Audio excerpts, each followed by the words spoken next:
Mr. Renfield. He shook hands with each of them, saying in turn, Lord Godalming, I had the honour of seconding your father at the windows. I grieve to know by your holding the title that he is no more. He was a man loved and honoured by all who knew him, and in his youth was, I have heard, the inventor of a burnt rum punch, much patronised on Derby night. Mr. Morris, you should be proud of your great state.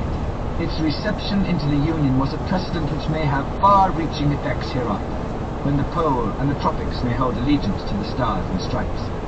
The power of treaty may yet prove a vast engine of enlargement, when the Monroe Doctrine takes its true place as a political fable.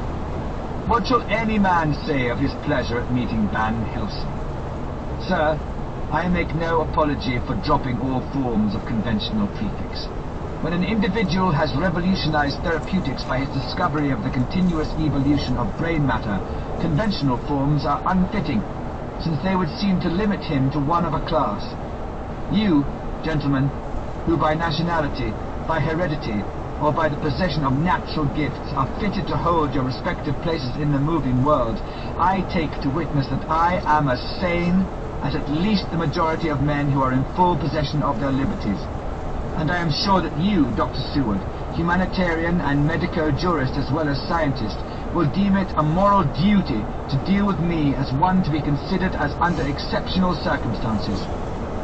He made this last appeal with a courtly air of conviction which is not without its own charm. I think we were all staggered. For my own part, I was under the conviction, despite my knowledge of the man's character and history, that his reason had been restored, and I felt under a strong impulse to tell him that I was satisfied as to his sanity, and would see about the necessary formalities for his release in the morning.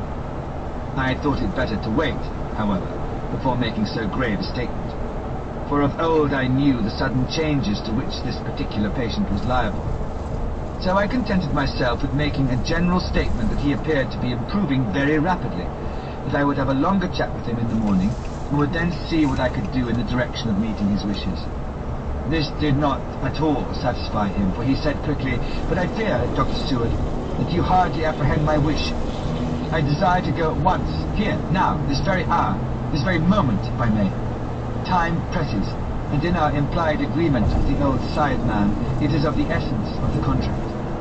I am sure it is only necessary to put before so admirable a practitioner as Dr. Seward so simple, yet so momentous a wish, to ensure its fulfillment.